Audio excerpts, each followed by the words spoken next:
ঝরে গেল ভারতীয় রাজনীতির এক উজ্জ্বল নক্ষত্র।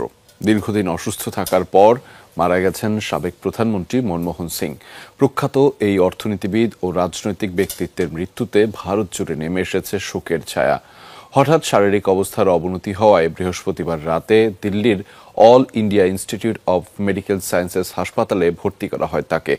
এর কয়েক ঘন্টা পরেই শেষ নিঃশ্বাস ত্যাগ করেন মনমোহন সিং।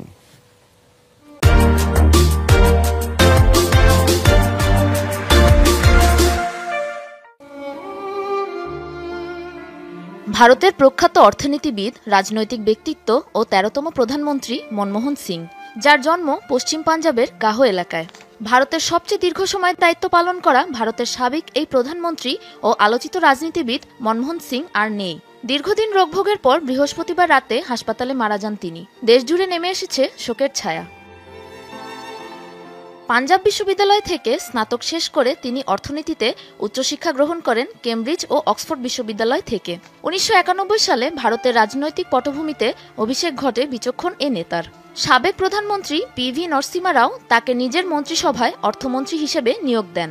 এছাড়াও ভারতের অর্থ সচিব, রিজার্ভ ব্যাংকের গভর্নর এবং পরিকল্পনা কমিশনের ডেপুটি চেয়ারম্যান হিসেবেও দায়িত্ব পালন করেছেন তিনি।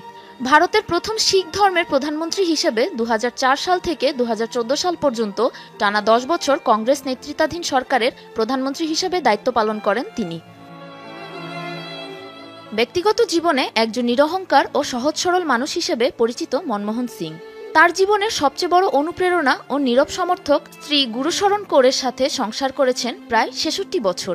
বাবা হিসেবে একনিষ্ঠ দায়িত্ব পালন করেছেন ৩ কন্যা উপেন্দর সিং, দমন সিং এবং অমৃতা সিংয়ের প্রতি।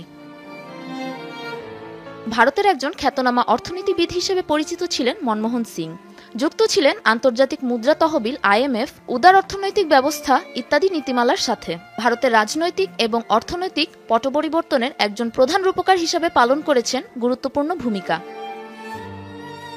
সাবরিনা নুসরাত, যমুনা নিউজ।